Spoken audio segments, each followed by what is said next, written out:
ಅದರಲ್ಲೂ ಕೂಡ ಶಿವಮೊಗ್ಗ ಜಿಲ್ಲೆಯಲ್ಲಿ ನಮ್ಮನ್ನೆಲ್ಲ ರಾಜಕೀಯವಾಗಿ ಶಕ್ತಿಯನ್ನು ಕೊಟ್ಟಂತಹ ಮಂಜುನಾಥ್ ಭಂಡಾರಿ ಅವರು ಇವತ್ತು ಸ್ವಲ್ಪ ಆರೋಗ್ಯದಲ್ಲಿ ಇವತ್ತು ಏರುಪೇರಾಗಿದೆ.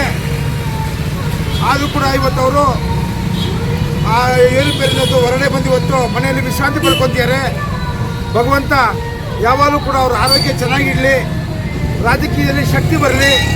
ಯಾಕೆಂದರೆ ಅವರು ಆರೋಗ್ಯ ಮತ್ತು ರಾಜಕೀಯದಲ್ಲಿ ಶಕ್ತಿ ಬಂದರೆ ಜಿಲ್ಲೆಯಲ್ಲಿ ನನ್ನಂತ ಬೆಳೆಸಂತ ನೂರಾರು ಸಾವಿರಾರು ಯುವಕರಿಗೆ ಒಂದು ಶಕ್ತಿ ಬರುತ್ತೆ. ಎಷ್ಟೋ ಇವತ್ತು ಯುವಕರು ಅವರಿಂದ ರಾಜಕಾರಣಕ್ಕೆ ಬಂದಿದ್ದಾರೆ.